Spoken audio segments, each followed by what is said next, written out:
And now I'm zooming to Cheshire, close to Chester, and I'm speaking to Moira Laird, who is the Global Human Resources Director for Valor Hospitality Partners. Moira, how are you up there?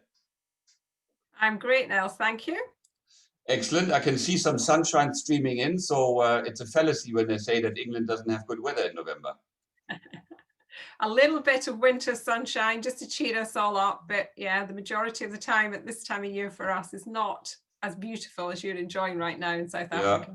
Yeah, I know we're very blessed down here, but you deserve it. You deserve every ray of sunshine that you may have up there, because you guys are going through a bit of a rough time as we read and see in the news. Moira, Valor Hospitality Partners, you work with them. What are they? Who are they? What do you guys do?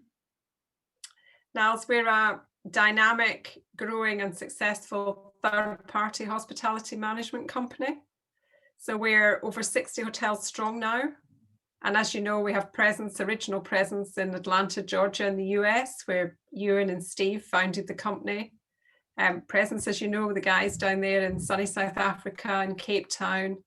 Here in the UK, we look after UK and Europe, and we've also got offices and presence now in Bangkok and in Dubai. Excellent. Excellent. So 60 hotels means an awful lot of staff. 60 hotels means an awful lot of dealing and wheeling in the current crisis that we find ourselves in. And you came up with something that you called Wellness Wednesdays, I believe it's called. What is a Wellness Wednesday? Are we all going to the spa, or what is it? Well, we do have a little bit of that now from time to time, but Wellness Wednesdays are our strapline really that we use to make sure that we're living and breathing our commitment to health and well-being.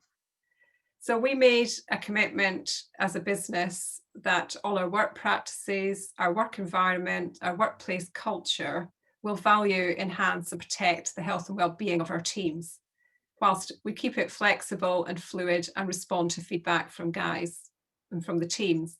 So we openly encourage conversations about mental health in a very supportive environment. And our Wellness Wednesdays is just a point in the week where we make sure that we are true to what we are committed to do, and that we undertake an activity that supports in the mental health and well-being of all our team. So we work particularly around 4 key pillars for us. So around nutrition, around physical, around knowledge, and around well-being.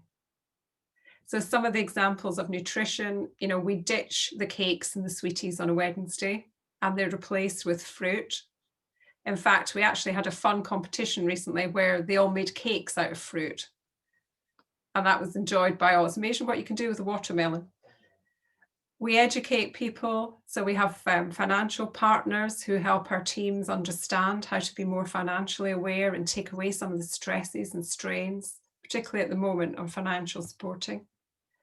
We got physical, and that's probably the one thing that's had the biggest impact for us across the most people in the business.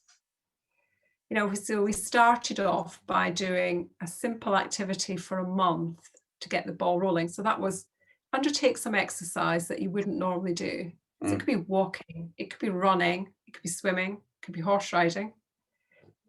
And what we did was asked each individual to log their kilometers that they did.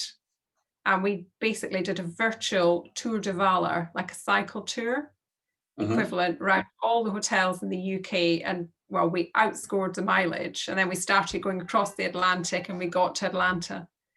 But what that first month did was trigger companionship, create fun, improve the physical fitness of people in the team.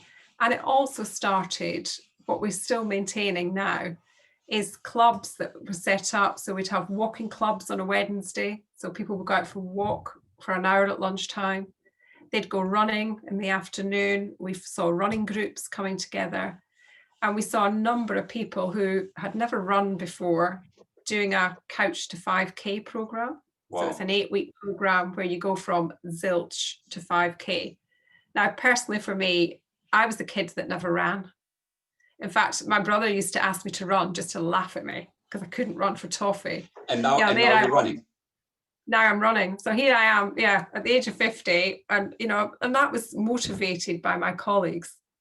I just look at them and think, gosh, I just love to go out and do that. They're off for a run before they start their day, and I never thought I could ever be part of that.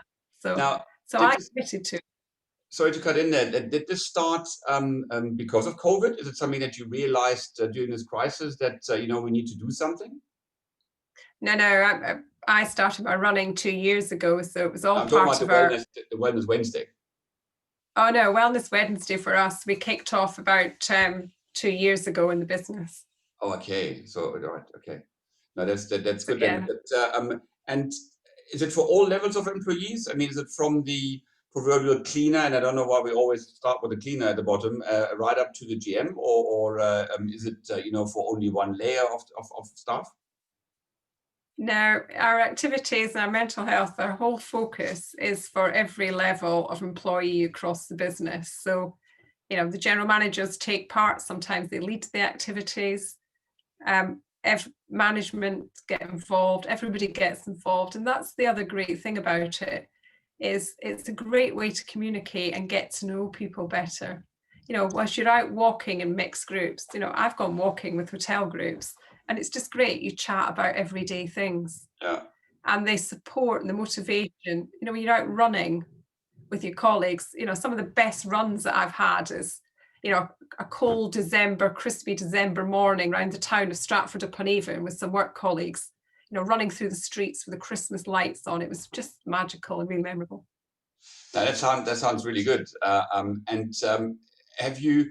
I mean, are you able to measure the impact it has had? I mean, because in business we always talk about, if you can't measure it, it can't be done, or it isn't being done, or whatever. Is there something that you looked at in terms of, I don't know, is it staff retention? Is it? I mean, how do you measure staff motivation anyway? How would you measure this? Yeah, it was interesting because we always tracked absence, but about 3 years ago we then said, absence is going up, and what's the reasons? Normally, if somebody has a physical absence like an operation or a broken leg, but we actually started to see that there was more absence related to mental health issues than there was physical things. So we measured those absences and the number of days losses we had, and the cost of lost labour and the cost of sick pay to those individuals. And it outweighed, it was 2/3 of the reasons for absence were mental health related rather than physically related. Wow. So that was our first catalyst to say, hey, we need to do a bit more about this. Mm. And it also fell at the same time in the UK when the government were promoting mental health and understanding, and commissioned the Stevenson Farmer report, and that produced and printed some real hard-hitting statistics. And it covered every industry. That was reporting, and we're not the worst industry in hospitality, but that was recording the hospitality industry as 74% of employees in hospitality were feeling some form of stress. And 26% of employees were suffering from mental health. And of that, 40% would still attend work, but obviously would be nowhere near as efficient and effective as they would in normal health. And that whole presenteeism cost, is quoted for the hotel and catering industry to be between £497 and £932 per employee a year. So there's some very big commercial numbers linked to there. So we absolutely moved our commitment to this as important as we would to any other matrix and measure in the business. Yeah, so that the effort is felt, and the effort makes financial sense. Now, how do you? I mean, I always found when I was actively running hotels, I always found it a challenge to continue certain initiatives, because there's some excitement and something new and whatever but then it's every Wednesday. And as you said, couch to 5 kilometers, it's like you got to get up your couch, or you got to get up from behind your desk, because some people, work odd hours or work longer hours, and then they do it from the desk to not the couch to 5Ks, but from the desk to 5Ks. How do you keep it going that it is something which remains exciting, which remains focused, which remains something important, that people are not just doing tick box exercises, because that's the last thing that you want, I suppose. Yeah, no, I totally understand what you're saying. And, we've all been part of initiatives that have been flash in the pan. But this really truly isn't. And I think that's because people are engaging in it in a way that best suits them personally. So doing a 5K and running a 5K as I did this morning suits me personally. Whereas for somebody else, it could be walking. For somebody else, they're gaining benefit of having their blood pressure taken and understanding a bit more around the importance of that.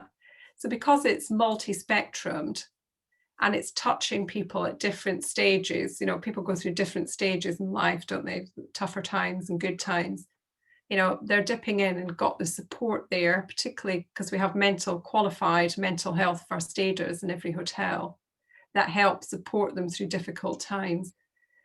It's also, you know, it's not something that's going to go away. It's there. It's very high profile, particularly right now through COVID. You know, there are more people suffering through COVID, and you know, I give you a couple of examples of that. I joined the virtual Katie's Awards yesterday, which is the industry leading awards. You know, and as a charity that they were sponsoring, it was Mind, which is one of the leading mental health first aid charities, and a real recognition in the UK around stresses and strains and impacts of mental health in the hospitality industry, and a lot of key celebrities getting behind the cause. And you know, it's something that is in the media. We all understand it, and you know, quite frankly, it's becoming as important a topic as paying your employees correctly. Yeah.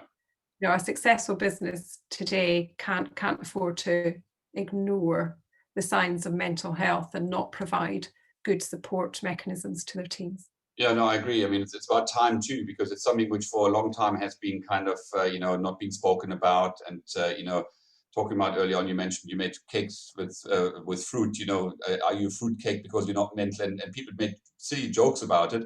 But, you know, at the end of the day, it is something which is Yeah, quite important. And in particular, as you say, I think it's really, really timely right now.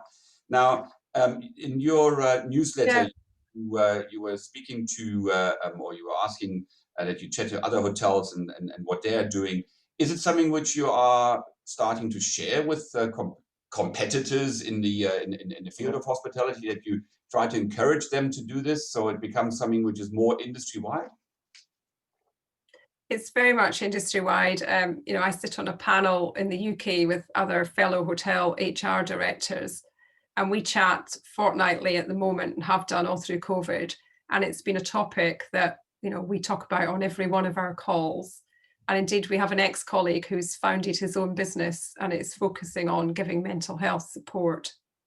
So yeah, it's very much at the forefront of lots of individuals within the hospitality industry. And I'd like to think that the larger organizations and some of us that are at the forefront of it are encouraging the smaller businesses to get on board and, you know, take advantage of. There are lots of free materials and support mechanisms out there. So really take advantage of ensuring that they're looking after their employees. And are you sending Michael on a 5K tour, Michael Parnell down here, or Tony Romilly, or Barry Ross, you know, the team down here in Cape Town that looks after Africa? Are you sending them on a Wednesday run? Well, Tony, as you know, is a great cyclist. I'm sure he could outrun me anyway, and certainly cycle far further than I could. Barry's taken part in our Wellness Wednesdays. He spent some time over in the UK with me last year, so he experienced it firsthand. And it is an ethos and philosophy that the guys are adopting over there. I don't think Mike's quite signed up to his Couch to 5K just yet, but you never know. Off the couch. I know it. I've seen him off the couch a few times. So off the couch. He's keen to get going, I'm sure. Moira, we're running out of time, unfortunately. It's been great chatting to you. Thank you so much for your time. I send best regards to Cheshire, and keep running. I'm also doing my 5K run. I'm doing it 3 times a week. And I fully subscribe to the 5Ks. It's just about enough for the morning. Moira Laird, thank you so much. Have a great time. Be good. Bye-bye. You too. Thanks.